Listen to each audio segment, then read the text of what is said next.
team after Peyton landed in New Orleans. You could say the city became a different city as well.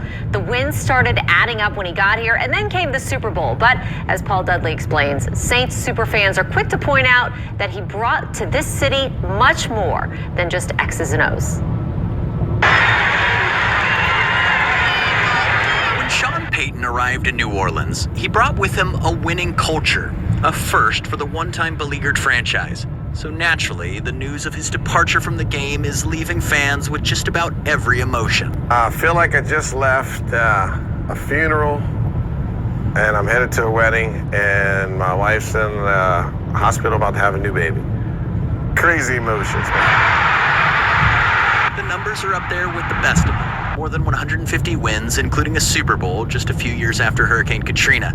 Saints superfan Leroy Mitchell, aka Whistl Monster, held back tears when I asked him about the role the Saints and Peyton played as the city aimed to rebuild from the storm. Katrina, with them like coming here when nobody, and I'm not gonna cry on TV. Yeah, Drew did the same thing.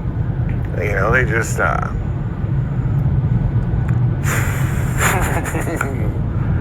yeah, they believed in us. They took a chance. It's a fantastic 16 years that we've had with Sean Payton, man. Saints superfan Soul Saint is certainly sad to see Peyton exit, but after 16 years, including last season, a year filled with COVID, another storm, and a narrow miss of the playoffs, he understands. After this season, after dealing with everything we dealt with this season, I respect Sean Payton's decision, and I understand he probably aged 10 years this last season. Saints fans are seeing Peyton leave just a year after QB Drew Brees retired. Mitchell says replacing a steady force like Peyton will be just as difficult. It's big shoes. It's like we had our left shoe taken off, Drew Brees, and it's like empty and huge. And now we're taking their right shoe off. I don't have 2 feet. It's unclear what Peyton will do next. He hasn't ruled out coaching again at some point in the future. But one thing is for certain, there will always be a special place in the heart of the Who Dat Nation for the man who bled black and gold for 16 years. Hey man, Sean,